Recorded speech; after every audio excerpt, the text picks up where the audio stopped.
Perkenalkan, saya Edi Zanurase yang akan memimpin diskusi pada sore hari ini, dan saya akan perkenalkan narasumber pada kesempatan ini. Di sebelah kiri saya ada Sekjen Timur Indonesia Bersatu, Bapak Deki Matulesi, dan juga konsultan hukum Ibu Rika Ariwan SHSENN, dan narasumber di tengah Saudari Mariana Evita. Nah, pada diskusi ini Bapak Ibu dan juga saudara-saudara dimanapun Anda berada, ini untuk memperkaya literasi dan wawasan serta referensi kepada publik terkait investasi. Dan ada banyak pihak-pihak tertentu atau oknum-oknum tertentu yang memanfaatkan kesempatan dan situasi terkait investasi ini untuk mengambil keuntungan untuk kepentingan pribadi maupun kelompok tertentu. Dan pada sore hari ini kita akan bedah terkait investasi bodong ini supaya masyarakat semakin dicerdaskan dan masyarakat tidak tergiur akan iming-iming terkait investasi bodong ini. Kesempatan pertama saya akan sampaikan waktu kepada Sekjen Tim Bapak Deki Matulesi. Ada Bapak Deki, silakan. Terima kasih Bapak Moderator. Assalamualaikum warahmatullahi wabarakatuh. Shalom. Pada sore hari ini 14 Desember 2021 itu ada beberapa di sosial media viral di mana kondisi hari ini dengan kondisi pandemi, ekonomi Indonesia masih belum pulih, maka semua orang ingin melakukan investasi yang menggiurkan. Tapi jangan sampai lupa bahwa investasi itu untuk investasi apapun seharusnya harus diawasi dan dijamin oleh OJK. Yang penting pertama harus diingatkan kepada masyarakat agar bahwa jaminan sudah diawasi oleh negara. Terkadang kita suka lupa, kita bahkan pinjam uang ke teman, ada bunga kok, tapi ada bunga yang relatif, yang tidak melebihi hitung-hitungan dari perbankan. Ada yang 10%, ada yang 5%, ada yang 2,5%, dan macam sebagainya. Dan investasi juga banyak. Terakhir, bahkan dengan yang masalah seperti ini, banyak yang dirugikan dan banyak yang harus mengakhiri hidupnya. Nah, kami Indonesia Bersatu ini, karena organisasi adalah organisasi kolektif kolegial, artinya semua orang punya kesempatan yang sama, semua orang punya ide yang sama, semua orang punya masalah yang sama. Yuk kita rembuk, kita selesaikan bersama. Bangsa ini kan waktu merdeka tidak diselesaikan oleh Maluku saja, Papua saja, NTT saja, bersama-sama untuk merebut kemerdekaan. Bahkan Indonesia diciptakan dari semua rumpun yang ada. Untuk melihat kondisi PIB hari ini, melihat ada satu kasus di mana ada adik-adik kita yang melakukan investasi. Itu ternyata investasi ini bodong. Dan yang menarik, investasi ini masuk dalam ruang metodologi yang sedang corona, jual beli alkas. Wah, ini bahaya sekali. Kenapa? Karena sudah banyak dari mulai keluarnya atau informasi maraknya corona, alkas menjadi sebuah bahan tambahan bisnis, dan ternyata dibuat juga menjadi investasi. Investasi ini diawasi memang oleh BPK, harus diawasi oleh OJK, karena dibuat jangkauan bahwa teman-teman adik-adik yang masih muda yang melakukan investasi harus ada endorsement kepada mereka, terutama untuk ini. Hari ini saya mendapat informasi bahkan bukan cuma satu orang, beberapa orang sudah melapor kepada Polda dan Mabes terkait investasi Alkes ini. Siapa sih yang mengadakan ini? Apakah ada di belakang ini orang-orang besar? Kita harus informasikan, kita harus cari tahu ini, dan kita harus investigasi. Kenapa? Ini tanggung jawab bersama.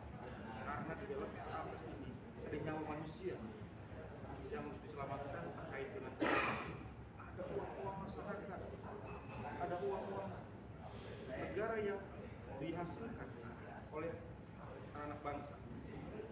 Untuk itu, tolong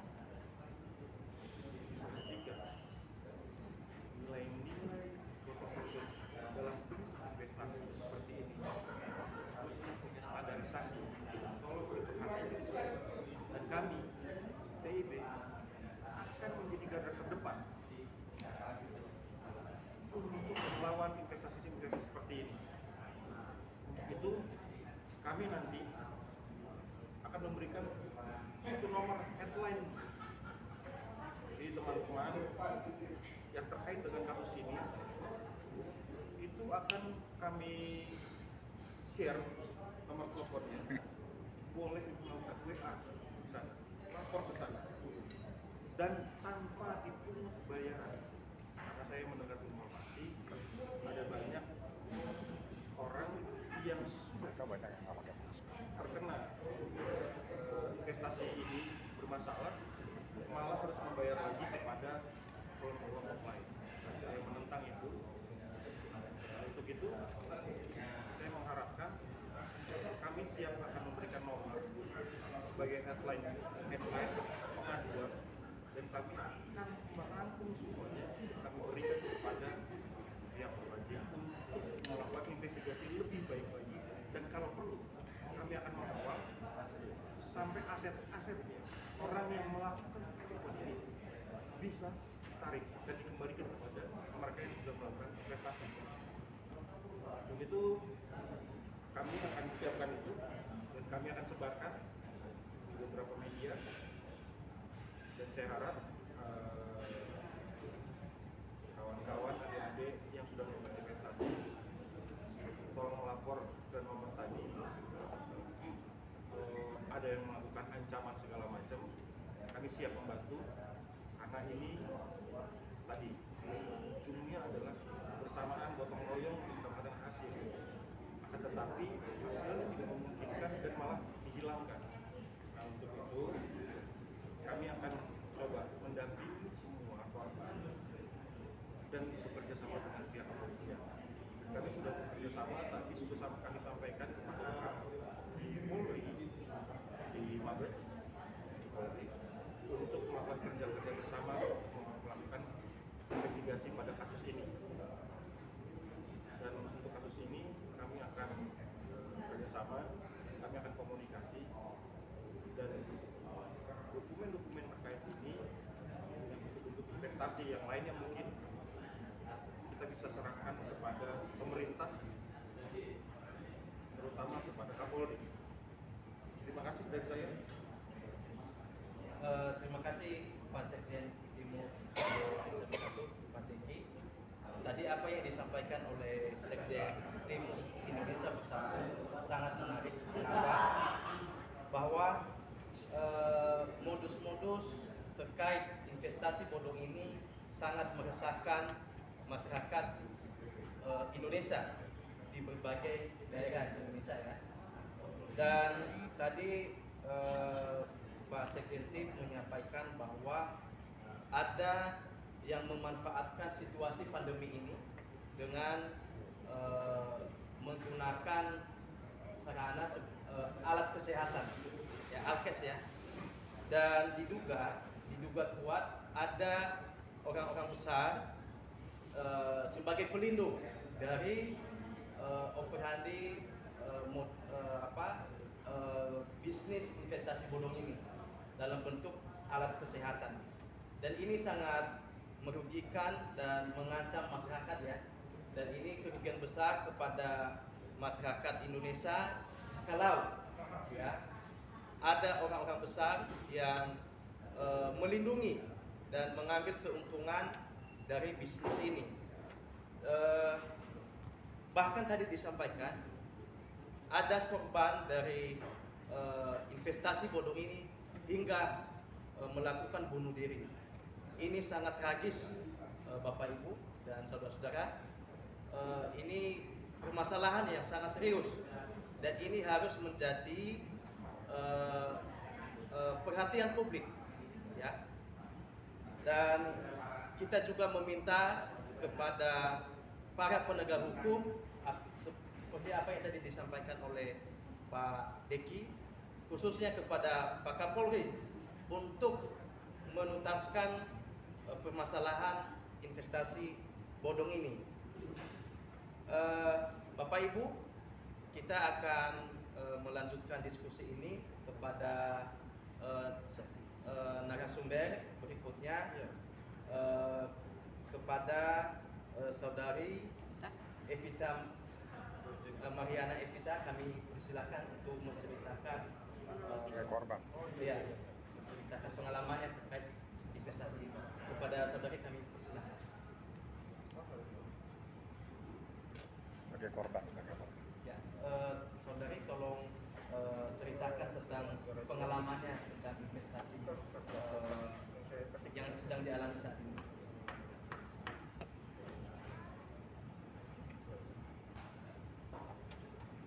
Mungkin dikasih pertanyaan aja ya, Oh, karena masih pertanyaan. panik atau masih nervous sebagai- karena ada tekanan-tekanan dari ininya, jadi mungkin kasih pertanyaan aja supaya dia bisa jawab. Oke. Pertanyaannya adalah apakah saudari setelah mengalami mengalami kejadian ini, adakah tekanan dari orang-orang tertentu atau bagaimana respon dari para korban atau yang sudah ikut dalam investasi ini?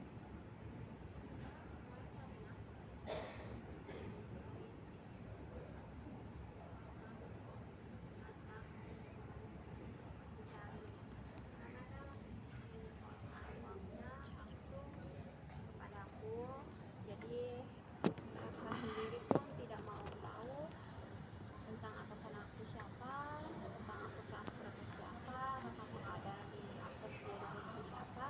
Mereka sama sekali yang mereka mau tahu hanyalah jawaban aku sebagai pembuka atau reseller lah dari akses bodong ini, yang aku juga nggak tahu ternyata ini adalah akses bodong. Mereka sih mengancam untuk merampas asetku ya. Ya. Walaupun aku sudah berupaya, udah berjuang untuk tanggung jawab ke mereka sebagai nggak hilang, aku tetap respon, aku tetap hadir, aku tetap memberikan mereka kabar, aku tetap bilang aku ada di kepolisian lagi mengusut kasus ini. Mereka sama sekali tidak mau tahu tentang itu semua. Yang mereka mau tahu hanya uang mereka balik, dan itu saja. Ya, dari pernyataan yang kita dengarkan dari saudari Mariana Evita, bahwasanya dia adalah salah satu korban dari kejadian ini, dari investasi bodong ini. Tentu saja tadi sudah dia sampaikan kepada kita, dia setelah menjelaskan kepada korban-korban lain, tetapi ada ketidakpercayaan keyakinan terhadap saudari Mariana Evita ini sebagai korban, begitu ya. Dan dia juga saat ini sedang berusaha untuk meminta perlindungan hukum ya kepada pihak kepolisian dalam hal ini, dan sekaligus juga akan melakukan pengaduan secara resmi ya ke pihak Baris Krim supaya ada investigasi secara lebih lengkap ke depannya, siapa sih otak utama dari investasi bodong bermodus alat kesehatan.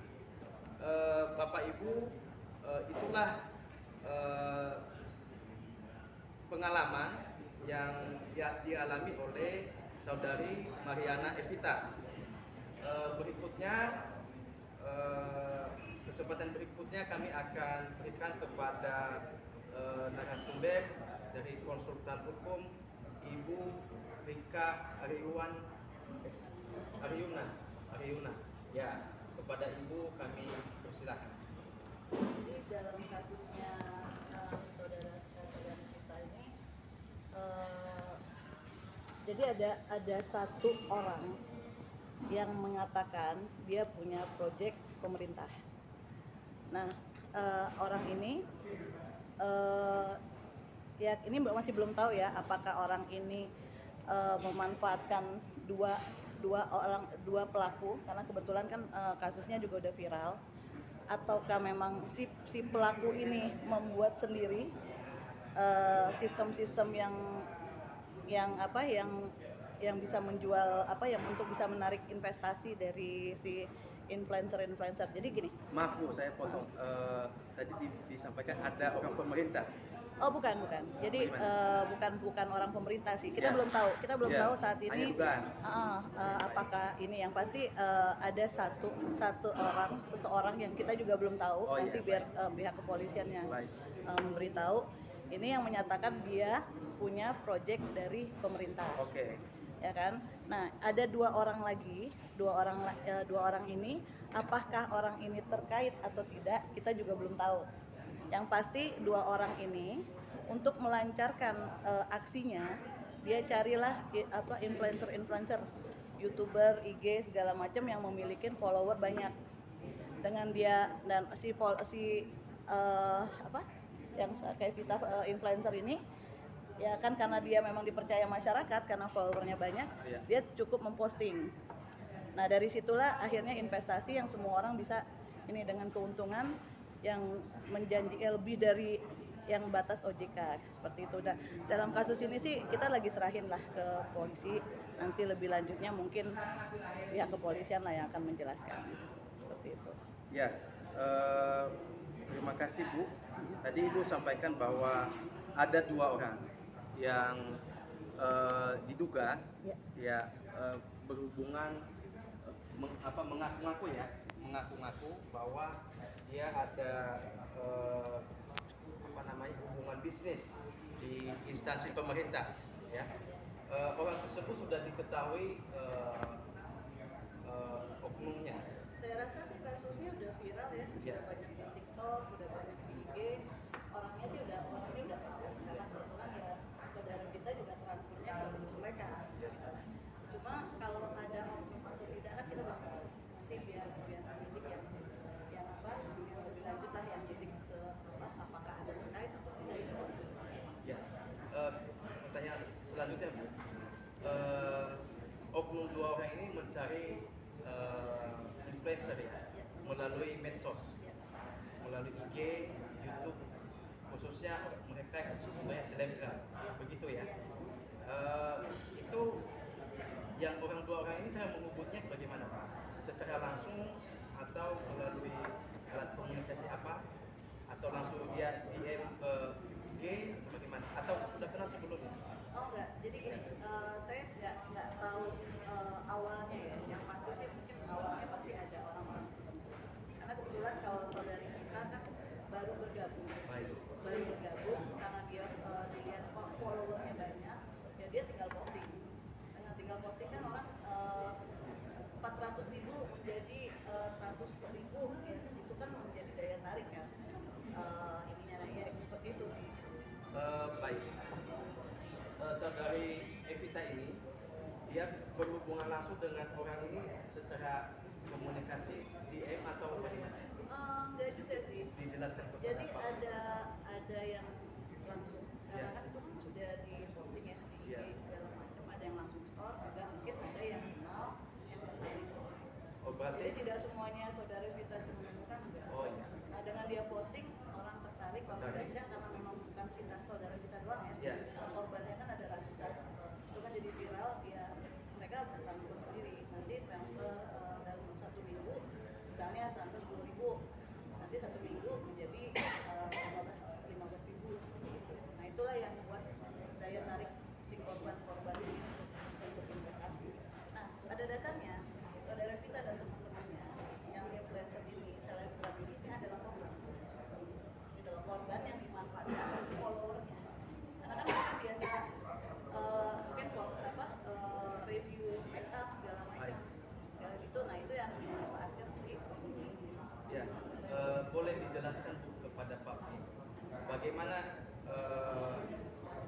oknum ini ya bisa menggunakan jasa selebgram itu masuk ya. Kalau ini kan memang zaman sekarang kan zaman digital ya. Baik. Corona itu kan membuat orang semua di rumah. Baik. Jalan satu-satunya ya itu tadi, karena semua berbalik dari konvensional menjadi digital, itu ya karena corona 2 tahun Iya. di rumah kan dengan iklan-iklan segala macam, dan itu penyebarannya kan itu salah satunya sih. Jadi ketika melihat si selebgram ini dengan followernya banyak, ya mereka pasti otomatis kan percaya. Makanya si dua orang ini yang target dia adalah lebih baik, karena kebetulan yang dapat masalah kan selebgram ini. Iya.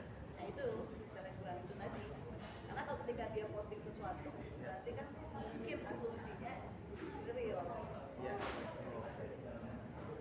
Bapak Ibu, saudara-saudara, tadi sudah kita dengarkan pemaparan dari konsultan hukum Ibu Erika.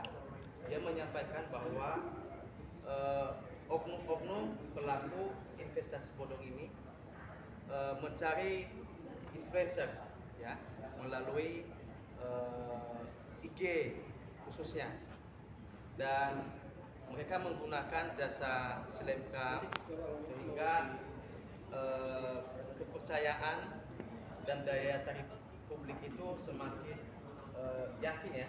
Nah, dari situ ya, padahal dari apa yang disampaikan oleh Ibu Rika tadi, influencer dalam hal ini adalah korban. Ya, korban ya. Menurut saya ya. Ya, korban ya. Ya, karena mungkin bisa saja juga influencer tidak tahu bahwa apa yang dia endorse itu legal atau ilegal. Ya, tugasnya hanya memposting ya, merilis ke sosmed ya. Dan rata-rata endorsement ini kan endorsement dengan follower banyak berarti orang yang dipercaya. Ya. Ya kan? Public figure. Public figure lah. Ya. Ketika misalnya ada 10 orang Iya. transfer, terus dalam waktu 1 minggu kan harus dikembalikan. Iya. Karena itu adalah sistem yang diajarkan Iya. sama si orang ini yang atasnya ini gitu. Ya makanya terjadi istilahnya mereka yang melakukan. Iya. Jadi kalau dalam hal ini si pelaku ini memanfaatkan si Influencer. selebgram ini, dan juga memanfaatkan mereka untuk melakukan kesalahan-kesalahan gitu loh. Karena mereka transfer ke rekeningnya mereka juga yang berbagi ke ini. Jadi kalau hitungan waktu dari mereka transfer 1 minggu kan belum sempat kirim ke si siapa yang 2 orang ini tadi. Seperti itu. Nah, makanya kalau dalam kasus ini ya berarti kan secara hukum ini juga ikut terlibat dong, salah gitu loh. Cuma kan kebetulan kan korbannya sudah bukan aku, Iya. gitu loh. Berarti kan sini kan juga sudah satu, bukan hanya satu yang melakukan ini. Jadi berarti ada perintah, yang perintah mungkin juga kalau memang dia memang terbiasa main seperti ini, dia bisa menyusun kata-kata dengan Iya. baik gitu loh, atau dengan janji-janji dengan artinya. Makanya menurut saya semua influencer itu Ya, terima kasih Bu. Tadi semakin terang benderang dan menjelas kepada kita bahwa para oknum pelaku kejahatan investasi bodong ini menggunakan media sosial ya, untuk melakukan aksi kejahatannya dengan mencari figur-figur publik, misalnya influencer atau selebgram yang memiliki follower yang cukup banyak. Dan ya menurut saya juga Bu, mungkin bisa saja juga selebgram atau influencer tidak tahu menahu apakah ini korban itu masih anak-anak muda Ya. ya, masih anak-anak muda yang mereka mungkin biasanya cuma posting makanan, Ya. posting endorse make up atau apapun gitu. baik Bu. Bapak Ibu, saya juga pada kesempatan ini saya menceritakan pengalaman saya. Beberapa bulan yang lalu, foto saya digunakan oleh pelaku investasi bodong juga, ya. dan korbannya dari Jogja, dia menghubungi saya melalui akun IG saya langsung, dan dia menanyakan, memastikan apakah foto yang dipasang di profil Telegram itu adalah benar foto saya. Saya mengatakan kepada Mbak itu bukan saya, ya.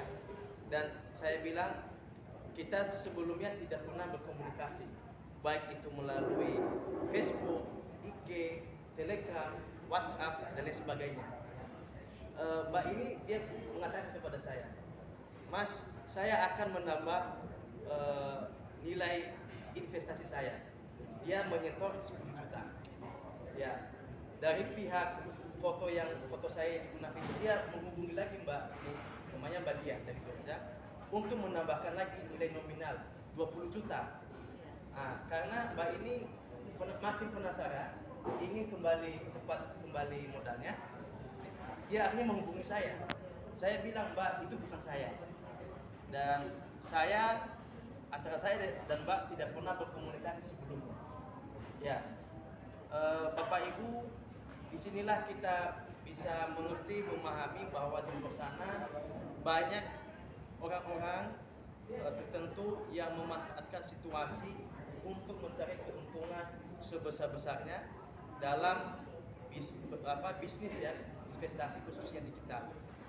Ya, tadi disampaikan oleh Pak Deki, untuk mengetahui terkait investasi itu ada pihak otoritas dari pemerintah, adalah OJK. Ya, masyarakat harus memverifikasi apakah benar perusahaan investasi yang ditawarkan ini benar-benar resmi, legal, diakui secara hukum di Indonesia. Ya, sebab di luar sana itu banyak investasi konon katanya berasal dari luar negeri, tetapi tidak ada legitimasi hukum secara hukum kita Indonesia, tapi mereka melakukan beroperasi di negara kita. Dan ini sangat-sangat berbahaya dan ini sangat merugikan kita. Oke, ada tambahan dari Pak Deki? Ya, karena kami adalah organisasi yang saya sebut tadi, kolektif kolegial. Semua yang ada di dalam ini adalah punya pemikiran yang sama, mengusahakan yang sama. Kami juga mengundang beberapa teman-teman koordinator kami, rekan Bapak dari Papua. Mungkin ada yang mau disampaikan. Baik, nama saya Nikolas Nusi, koordinator tim Papua.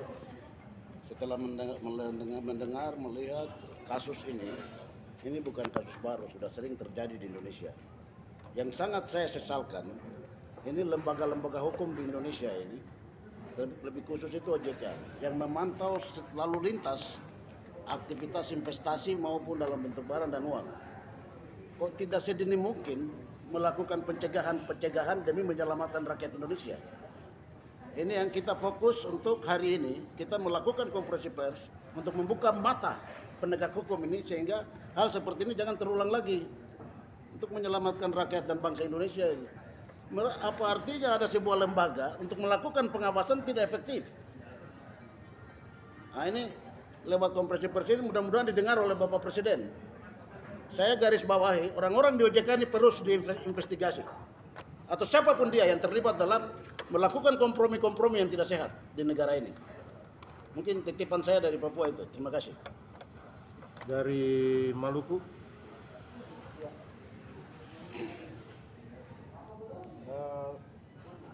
Terima kasih untuk kesempatan ini. Dan kami semua yang ada di sini,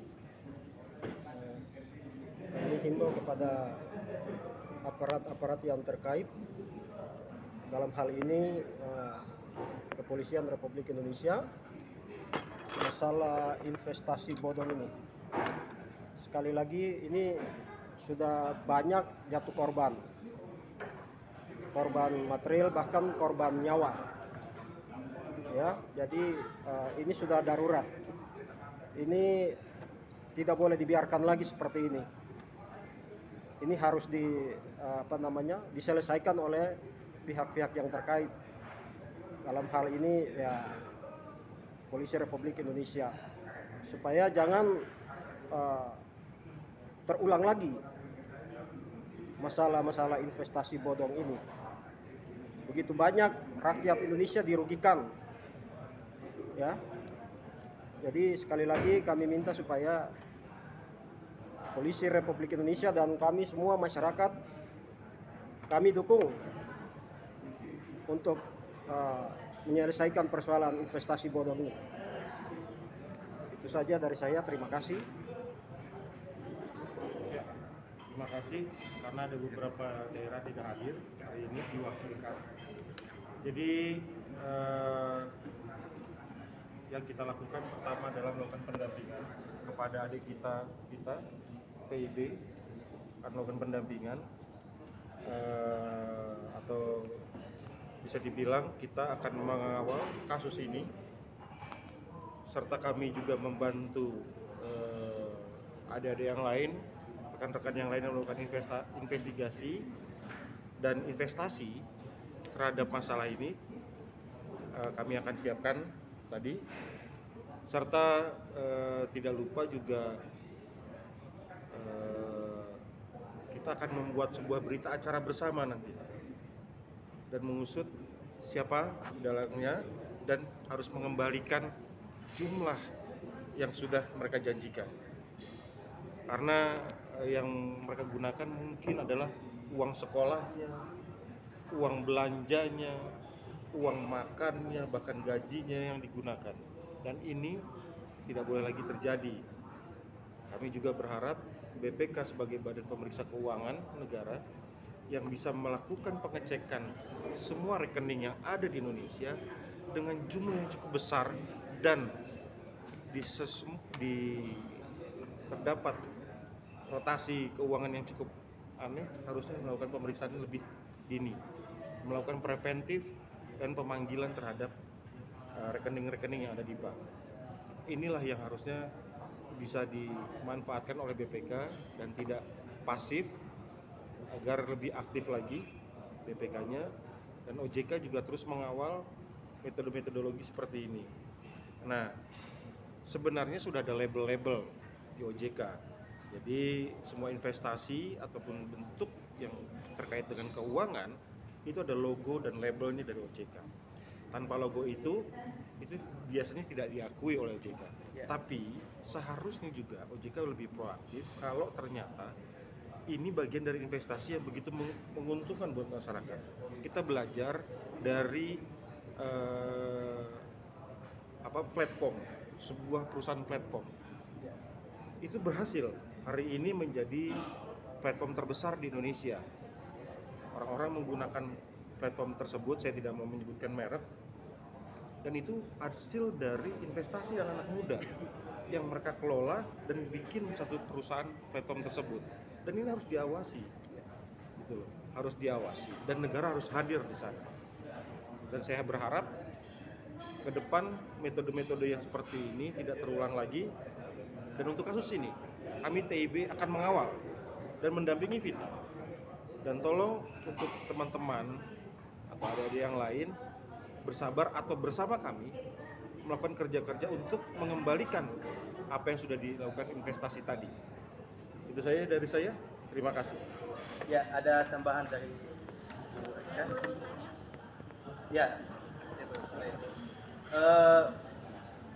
Bapak Ibu, saudara-saudara, tadi sangat menarik pernyataan dari Koordinator Timur Indonesia Bersatu Papua, Bapak Nikolaus. Ya, benar ya Pak ya? Dia mengatakan bahwa investasi bodong ini tidak hanya terjadi hari ini saja, tetapi sudah terjadi beberapa tahun, bahkan puluhan tahun yang lalu.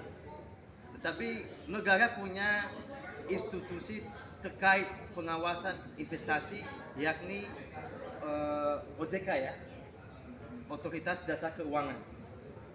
Tetapi pada kenyataannya investasi yang yang ada di tengah masyarakat itu lemah dalam pengawasan, ya. Tadi disampaikan oleh Pak Nikolaus, jangan sampai dikesankan bahwa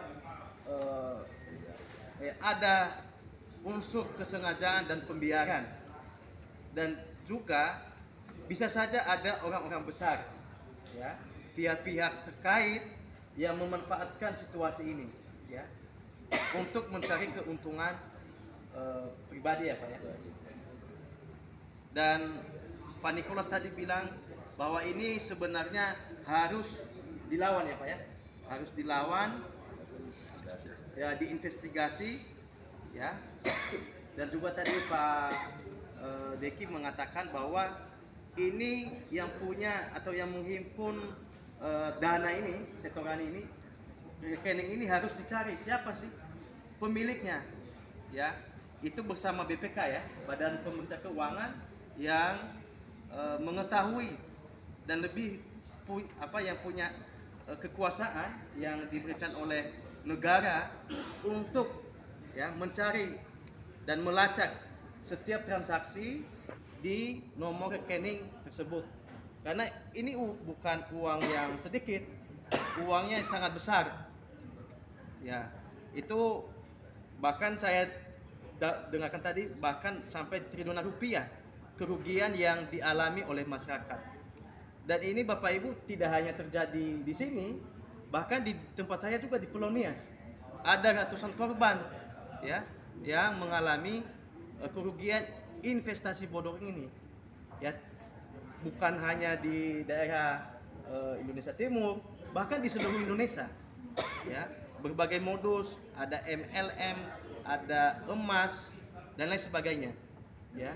Tadi disampaikan oleh Sekjen Timur Indonesia Bersatu, Bapak Deki, dia mengatakan bahwasanya Timur Indonesia Bersatu akan berada di garda terdepan untuk melawan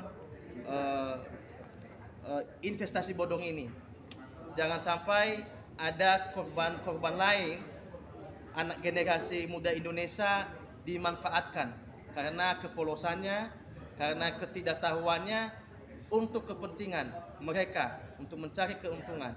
Ini menurut saya ini merupakan kejahatan yang sangat tidak bisa dibenarkan, ya, mungkin termasuk dalam extraordinary crime, dan institusi penegak hukum harus gerak cepat untuk melakukan investigasi dan melakukan penangkapan kepada para pelaku kejahatan yang memanfaatkan situasi ini di tengah pandemi, ya.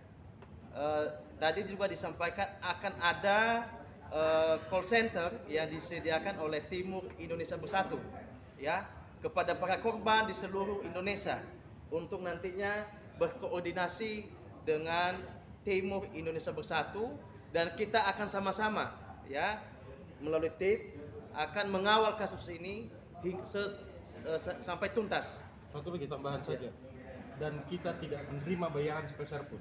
Ya, ini pernyataan Pak Sekjen Timur Indonesia Bersatu bahwa Timur Indonesia Bersatu tidak menerima bayaran, ya, sepeser pun dari pihak korban yang mau melapor. Siapapun pelapornya akan dibantu baik dalam bantuan hukum.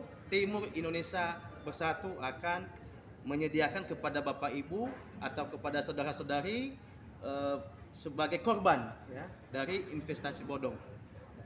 Bapak Ibu, kita akan memberikan ruang tanya jawab kepada Bapak Ibu di sini. Mungkin 1-2 pertanyaan kami persilakan disampaikan kepada Ibu.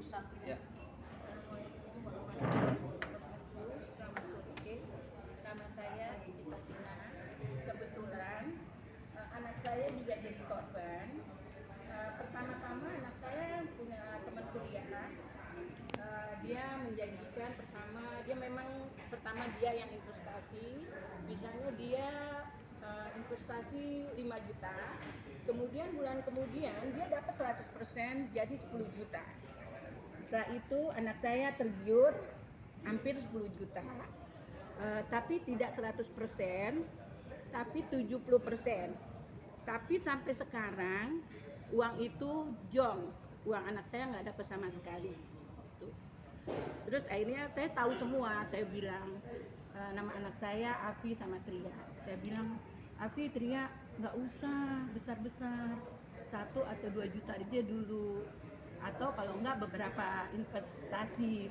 Tapi mungkin karena dia tergiur sama temennya, dibilang 100%, sekarang 70%, ya dia langsung transfernya langsung dikirim juga ke saya. Akhirnya lama-lama sampai sekarang hasilnya jong, hampir semua kalau dihitung-hitung digabungin sama teman-temannya itu 1 miliar lebih. Gitu. Fantastis. 1 miliar lebih, termasuk mungkin teman-temannya atau saudara-saudara saya mungkin. Makanya saya mau ketemuin juga siapa orang yang pertama kali yang ditransferin gitu. Tapi udah tunggu mah, karena ada pengacara juga yang mau urus. Tapi pengacara itu dari orang-orangnya dia juga, dia minta hitung-hitungan juga gitu. Akhirnya kalau dihitung-hitung, wah nanti akan habis lah uangnya atau sedikit, dan itu pun belum tentu balik, saya bilang. Ya sampai sekarang udah gitu. Hampir 1 miliar lebih lah. Saya udah mau datengin termasuk sama abang ini ke rumahnya, tapi ditahan sama anak saya. Udah sabar mas, sabar. Udah gitu aja pengalaman saya. Makasih. Saya jawab langsung ya Ibu. Untuk masalah itu, pertama PIB tidak akan memungut biaya sedikit pun. Kami juga ada lembaga bantuan ekonomi juga. Kami akan mendampingi. Tapi kami juga butuh Bapak Ibu harus melaporkan dulu kepolisian agar ranah ini harus diselesaikan juga dengan pihak kepolisian.